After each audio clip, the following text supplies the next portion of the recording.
देश के जाने माने विचारक, लेखक और संयोग से राजनीति में भी रहने वाले केरल के राज्यपाल, महामहिम राज्यपाल आरिफ मोहम्मद खान साहब,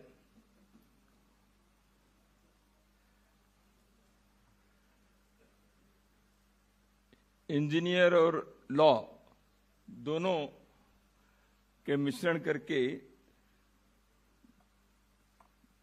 जो डिस्टॉर्टेड नैरेटिव है उसको सही दिशा देने के लिए जिन्होंने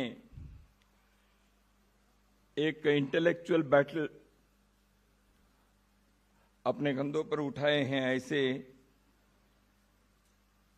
साई दीपक जी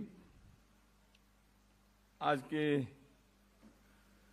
इस ग्रंथ के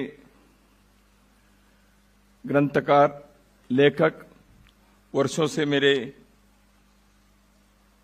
बड़े आयु के मित्र श्री बलवीर पुंज जी, इस प्रकार के पुस्तकों को समाज के सामने लाने के लिए लेखक से भी ज्यादा उत्साह दिखाने वाले हमारे प्रभात जी और पीयूष जी, सभागार में उपस्थित सभी विद्वज्जन, समाज के जागरूक प्रहरी के रूप में काम कर रहे हैं सभी सज्जन बंधु, श्रद्धेय माता भगिनी,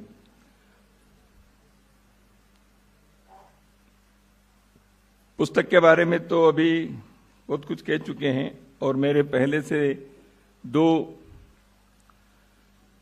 वक्ताओं ने कहने के बाद मैं क्या कहूं।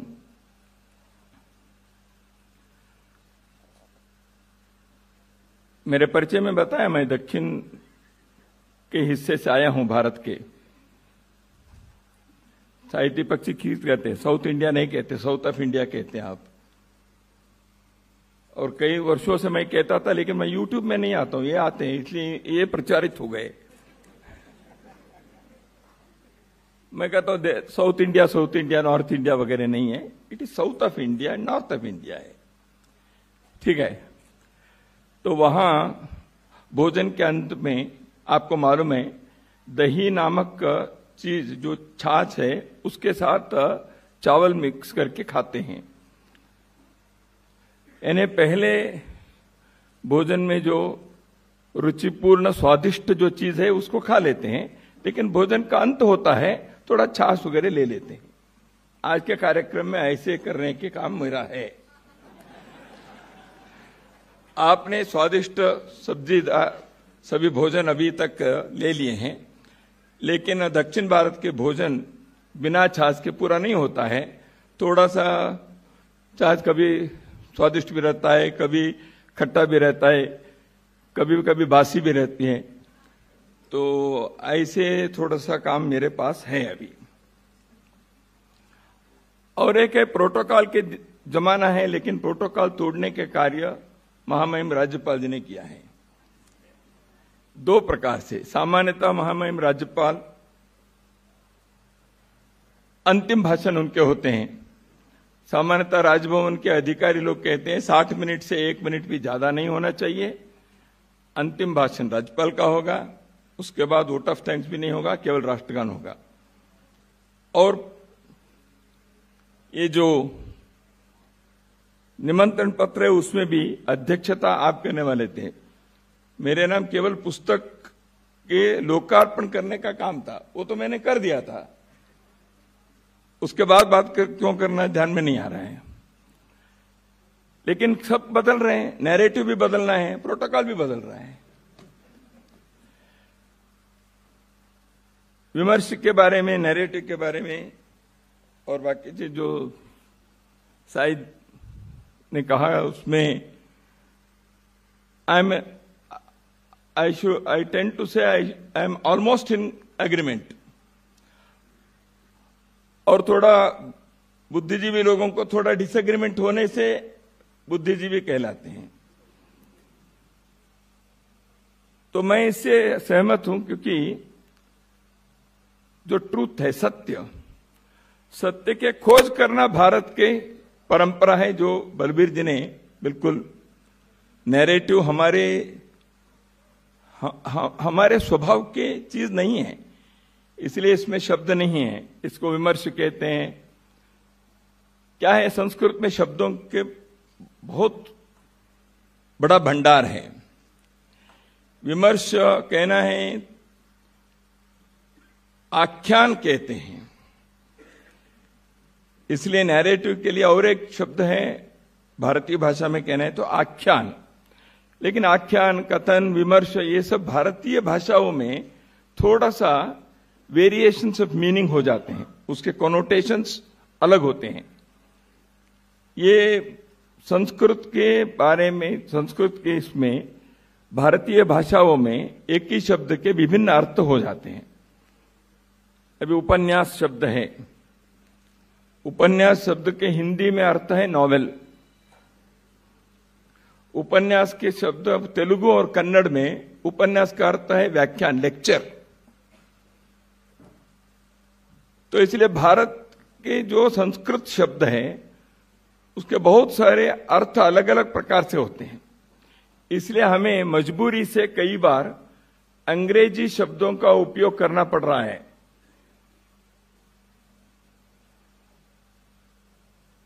नैरेटिव बदलने के ये जो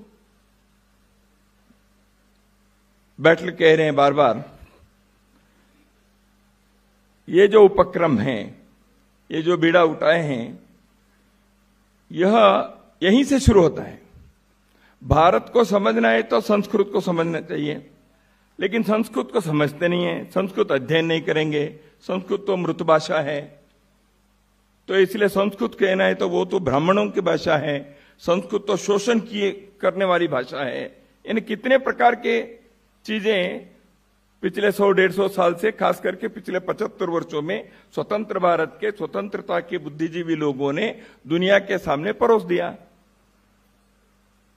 इसलिए संस्कृत को हटाओ, इसलिए संस्कृत का हटाया तो विचार भी हट गया। इसलिए विमर्श के संदर्भ में जो एक नैरेटिव के संदर्भ में पिछले कुछ समय से समाज में जो विचार सामने आया, बहस आई, उस विचार को लेकर श्री बलबीर पुंजी ने ऐसे एक लगभग 390 के 385 से अधिक का पृष्ठों के यह ग्रंथ आपने लिखे हैं। जैसे विजय क्रांति जी ने कहा, बहुत दिनों से मैं कहता था आप लेख लिखते हैं, सेल्फ लाइफ वगैरह वगैरह, उन्होंने कहा, मैं रिपीट नहीं करूंगा। लेकिन बलबीर जी से मैंने इतना ही कहूंगा विजय जी को, विजय जी आप अकेले नहीं, मैंने भी कहा है। तो बलबीर जी को कहा, बलबीर जी आपके पास अभी टाइम भी है और आप अखबार के लिए, अपने स्तंभों के लिए, कॉलम के लिए आप लिखिए, लेकिन पुस्तक आपको लिखनी चाहिए। आप अध्ययन किए हैं, आप पुस्तक लिखेंगे तो वह आपके विचार, आपके दृष्टिकोण ये अगली पीढ़ियों के लिए भी उपलब्ध रहे।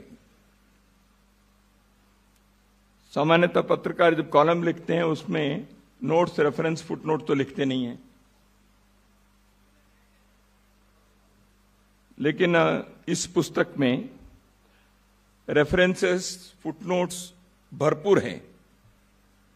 जो विजय जी ने कहा ना, बलबीर जी के पास बहुत बड़े लाइब्रेरी है, तो आजकल मैं भी कई घरों में जाता हूं, पुस्तकें, लाइब्रेरी बहुत हैं, उसको कोई उठाकर देखता तो है ही नहीं। That has become a part of the showpiece, furniture. वो अच्छा लगता है। आजकल जूम के, ऑनलाइन के जमाना है, कई लोग अपने सेल्फ के सामने बात करते हैं, तो इतने मेरे पास पुस्तक है, दिखाते तो है। कितने लोग पढ़ते पता नहीं है, लेकिन बलवीर जी ने पुस्तक पढ़े हैं, उसके संदर्भ हैं, हर चैप्टर में, हर अध्याय में। अंत में उन्होंने कम से कम 2-4 दिए हैं, कोई कई जगह पर ज्यादा भी दिए हैं।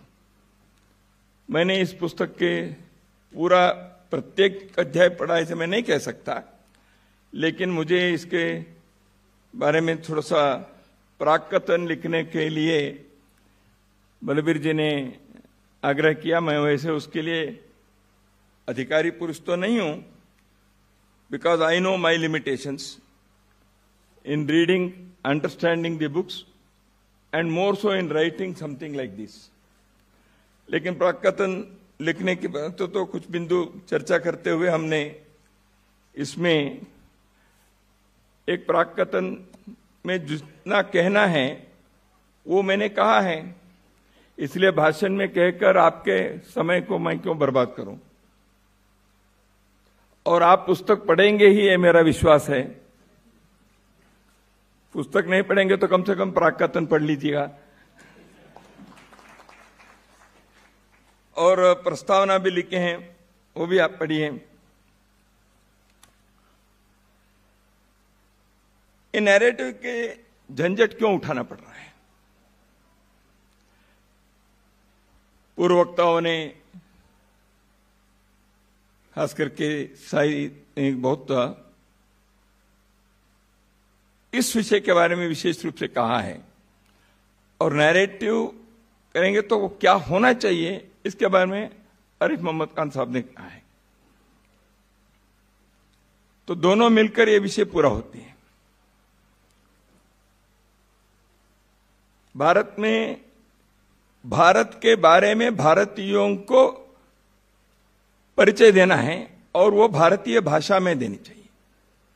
किसी ने पूछा बलवीर जी से, आपने पुस्तक हिंदी में लिखी है?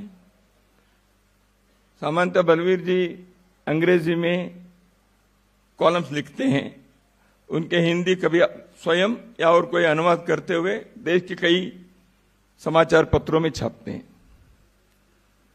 लेकिन बलवीर जी हिंदी में पुस्तक लिखना चाहिए, इसका आग्रह भी हुआ, क्योंकि अपने देश में वैचारिक बौद्धिक क्षेत्र में चर्चा और बहस होने के लिए अंग्रेजी में आप लिखेंगे तो कान मार्केट में पुस्तक बिकेंगे, तो ही आप इंटेलेक्चुअल माने जाएंगे, नैरेटिव सेट करेंगे।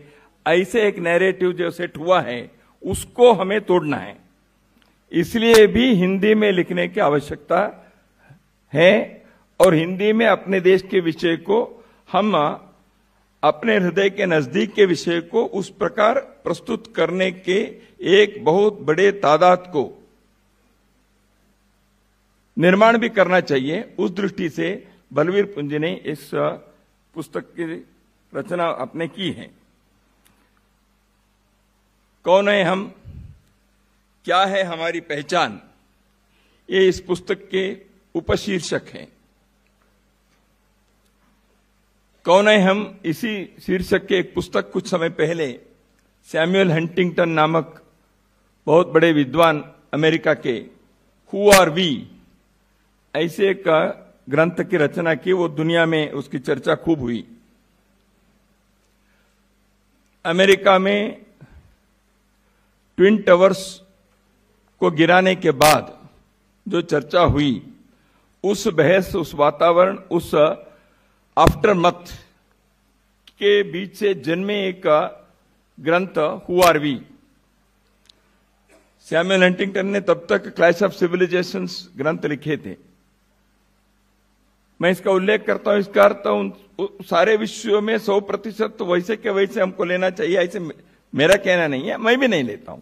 लेकिन ये सारे विचार मंथन के लिए दुनिया किस दिशा में जा रही है, क्या सोचना चाहिए, हर देश को अपनेपन को, अपनी पहचान को, अपनी अस्मिता को, हर समाज को, हर सभ्यता को आज नए संदर्भ में, आज के दुनिया के जो भी हैं, साइंस, टेक्नोलॉजी, कम्युनिकेशन,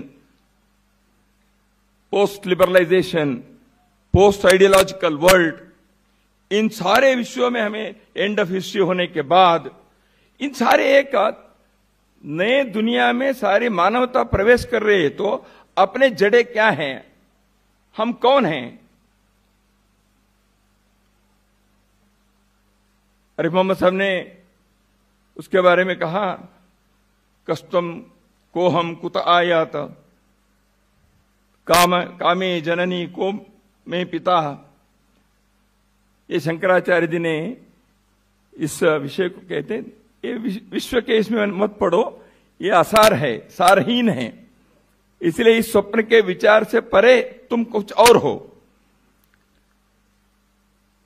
लेकिन वो तो है अध्यात्म के एक स्तर पर हम ऐसे कह सकते हैं, लेकिन एक राष्ट्र के नाते, एक जन के नाते, एक सभ्यता के नाते हम कौन हैं?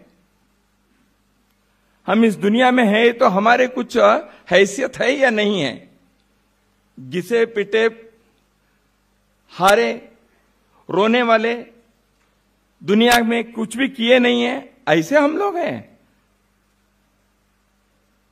या दुनिया के इतिहास में एक श्रेष्ठ जीवन की न केवल संकल्पना के प्रयोग करते हुए विश्व के मानवता के लिए स्थायी विचार, स्थायी व्यवस्था के कई विषयों के बारे में योगदान देने वाले हम अपने बारे में भूल गए? संघर्ष किए हम 1000 वर्ष,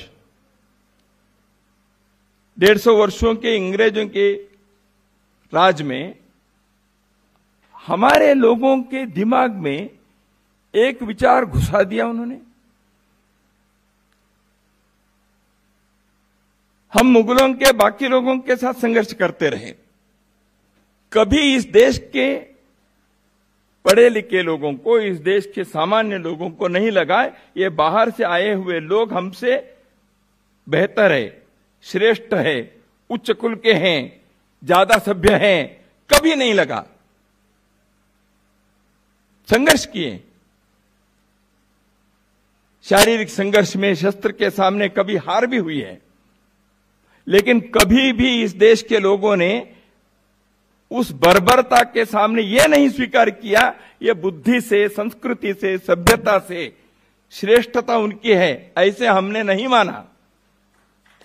लेकिन दुर्भाग्य यह है 150 वर्षों के अंग्रेजों के इतिहास में इस देश के सुशिक्षित कहने वाले लोग अपने को हम छोटे हैं, हम तो असभ्य हैं, हमारी बुद्धि ही नहीं है, हम दुनिया के लिए कुछ दिए ही नहीं है, सब भूल गए। हजारों वर्षों के अपने इतिहास, हजारों वर्षों के हमारे ज्ञान के जो तपस्या साधना, हजारों वर्षों के हमारे कई प्रकार के प्रयोगशीलता, हमने मनुष्य के अभी जो राज्यपाल महोदय ने जिस उच्चतर ज्ञान के बारे में यहां उल्लेख करते हुए कई बातों के बताया, ऐसे एक मनुष्य के, सृष्टि के, इन सारे विषयों के बारे में केवल कवि कल्पना नहीं थी, प्रयोग किया, साधना की। भौतिक दुनिया के संदर्भ में, आध्यात्मिक लोक के संदर्भ में, लौकिक जीवन, पारमार्थिक जीवन, दोनों के विषय में यहां के लोगों ने श्रेष्ठ बिंदु पर पहुंचे थे। मैं ये नहीं कहता उसके आगे नहीं है, मानवता कभी उसके कोई लास्ट पॉइंट हो गया ऐसे कभी नहीं हो सकता, और आगे जाना है। लेकिन उसको हम भूल गए, हमें अपने बारे में घृणा हो गई, हमें अपने बारे में ही ऐसे लगने लगा कि वही हमारे व्हाइट मैन्स बर्डन जो है वो हम है, क्या करें। इसलिए हमें सिविलाइजेशन सिखाने के, हमको सभ्य बनाने के, हमको कल्चर के रास्ते पर ले जाने के सारे बेड़ा उन्होंने उठाई, हम उसको गुलामी की उस दौरान स्वीकार भी कर लिए। चलो भाई, लेकिन देश स्वतंत्र होने के 75 वर्षों में तो करना चाहिए था ना, नहीं, उससे ज्यादा गुलामी दिखाने के होड़ लग गई। ये क्यों हुआ? Because such A narrative was set by them, by their agents here, through academies, through universities, think tanks, international medias, opinion making, through judiciary, कहा नहीं किए।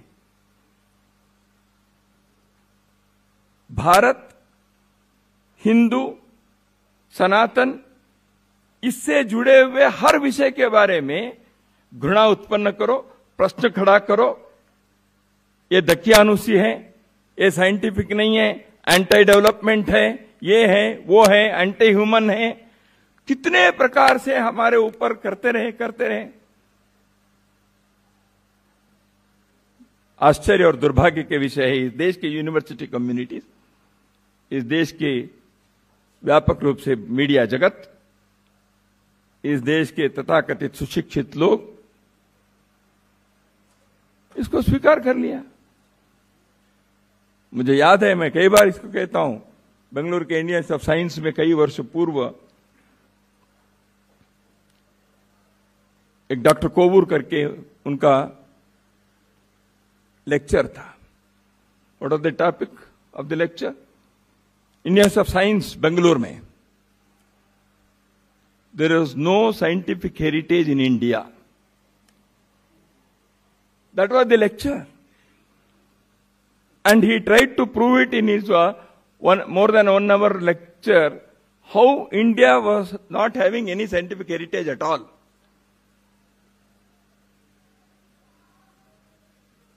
तो कैसे हुआ? ऐसे कहने की हिम्मत ताकत कैसे आ गई? ऐसे कहते हो तो प्रश्न उठाते क्यों नहीं है? लेकिन अपने कुछ लोग वहां उठाए प्रश्न। 1.25 घंटे का कार्यक्रम 2.5 घंटे हो गए, क्योंकि कुछ लोग खड़े हुए, प्रश्न किया उन्होंने। तो इसलिए ऐसे कई विषयों के संदर्भ में मैंने एक विषय का उल्लेख किया। ऐसे अपने देश में राष्ट्र की कल्पना, राष्ट्र क्या है? दुनिया में जो नेशन स्टेट की कल्पना हो गई वही राष्ट्र है। राष्ट्र अलग है, नेशन अलग है, मैं उसमें नहीं जाऊंगा। नेशन और राष्ट्र एक ही है मानकर भी नेशन स्टेट को ही हमने देश के कर लिया। भाषा आधारित राष्ट्रवाद के एक बहुत बड़े चल रहा है। तमिल आधारित राष्ट्र, कर्नाटक में कोडगु करके 3 तहसील के एक जिला है, और कोडगु के लोग कहते हैं Kodagu is a different nation. साढ़े नॉर्थ ईस्ट में क्या हो रहा है? कई वर्षों से क्या हुआ? यानी हम मल्टी नेशन स्टेट। ऐसे क्यों? रूस ऐसे था ना, इसलिए Soviet Russia multi nation state हुआ, तो हम भी ऐसे ही है, because it is union of India. Sai Deepak ji अपने India that is Bharat, coloniality, civilization and constitution, उस पुस्तक में अच्छी चर्चा की है आपने। तो इसलिए राष्ट्र क्या है? अब धर्म की बात मत करो, क्योंकि ये सेक्युलर नेशन है। धर्म की क्या कल्पना है? मैं आपको योगी अरबिंदो, महर्षि अरबिंदो ने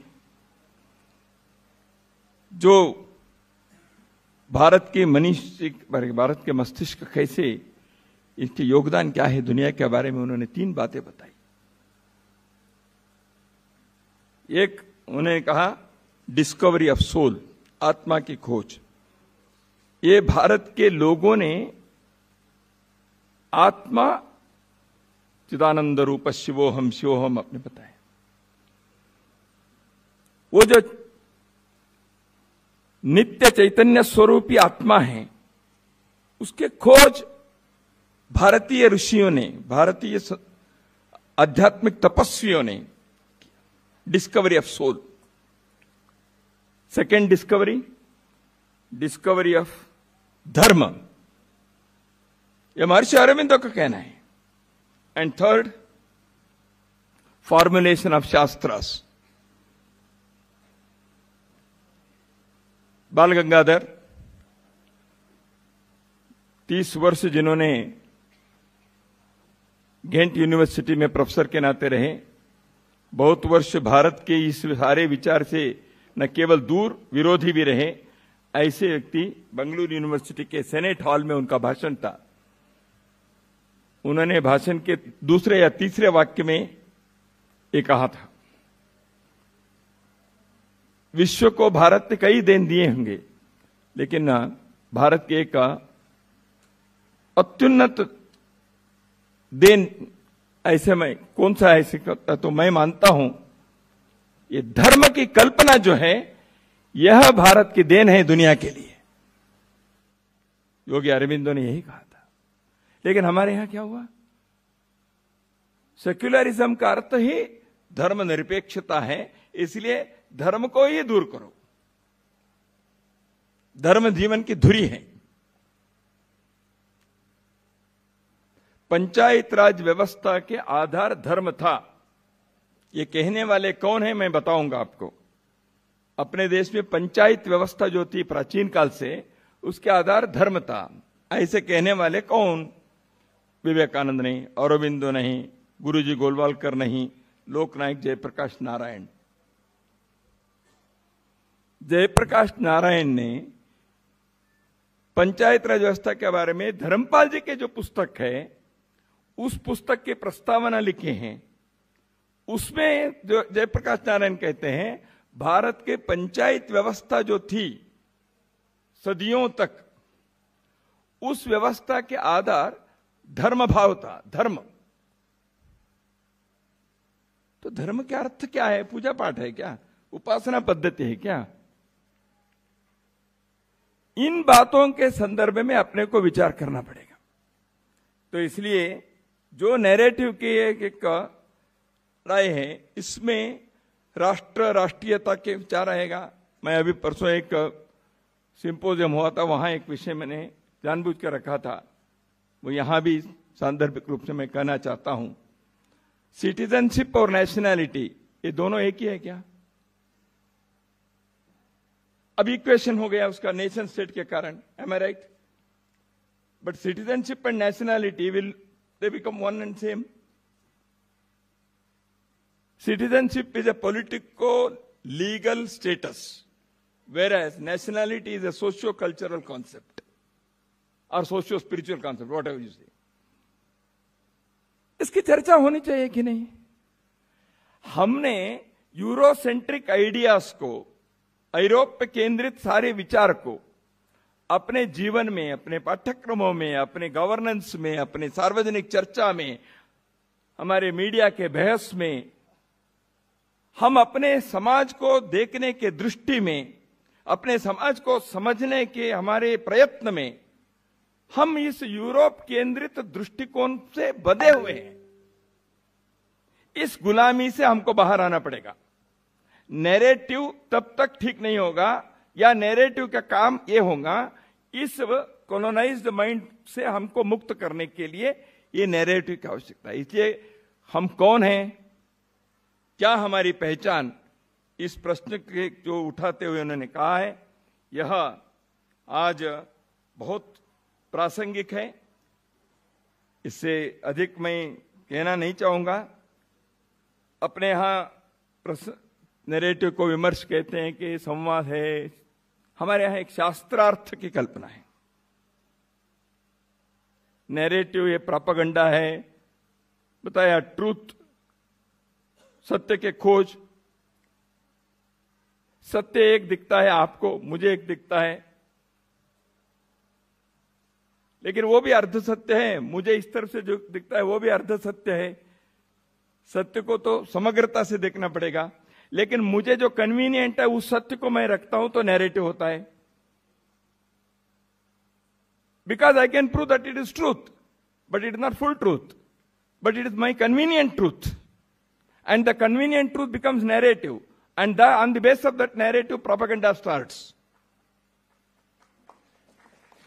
ये सारी चीजों के संदर्भ में हमें एक सबल प्रबल वैचारिक अभियान को चलाने की आवश्यकता इसलिए है क्योंकि आज दुनिया के सामने मनुष्य से संबंधित, सृष्टि से संबंधित मनुष्यों ने बनाए हुए व्यवस्थाएं, समाज, सरकार, संविधान, विश्वविद्यालय, शिक्षा, गवर्नेंस, इन सारे विषयों के बारे में अपने को एक नए ढंग से सोचना पड़ेगा। उसको हमें अपने जड़ों में जाकर उसको समझकर आज के संदर्भ में कैसे करना चाहिए, ऐसे एक युगानुकूल काल सुसंगत नैरेटिव को आगे बढ़ाने के लिए अपने को समझना आवश्यक है। Know yourself first, know thyself. लेकिन वहीं रुकना नहीं है। विचार की यात्रा 5000 3000 पहले के विषय को बताकर समाप्त नहीं होती। There is no full stop in the journey of intellectual pursuit. आगे बढ़ना चाहिए। ज्ञान के नए नए आविष्कार करना पड़ेगा, ज्ञान के नए नए सृजन करना पड़ेगा। इसलिए नैरेटिव एक छोटा आयाम है उसमें, लेकिन उसके महत्व है। उस महत्व को हमें समझना है, इसको आगे बढ़ना चाहिए। इसलिए शास्त्रार्थ जो है भारत में शास्त्रार्थ इसलिए सत्य के खोज के एक प्रामाणिक प्रयत्न था। शास्त्रार्थ में मैं मेरे अनुभव से, अध्ययन से, अवलोकन से, संवेदना से जिस सत्य को मैं रखता हूं उसको प्रामाणिकता से मैं रखूं। आपने जो सत्य का अनुभव किया है, अध्ययन किया है, अवलोकन किया है, उसको आप रखेंगे, उस पर शास्त्रार्थ होगी। आपके सत्य को यदि मेरे सत्य से उच्चतर सत्य है ऐसे मैं मानता हूं, तो उस शास्त्रार्थ में मैं आपको स्वीकार करता हूं। ये हार जीत नहीं है, ये सत्य की जीत है। मैं आपका फॉलो करता हूं। यह इस देश के नैरेटिव के ये परंपरा रही है। इसलिए उस सत्य के शास्त्रार्थ के लिए हम तैयार हों।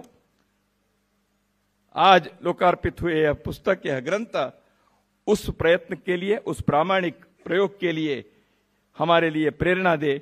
और बलवीर पुंज ने यहां आश्वासन दिया है, शीघ्र ही और एक पुस्तक लेके आऊंगा। उस दिन के लिए मैं प्रतीक्षा करूंगा। धन्यवाद।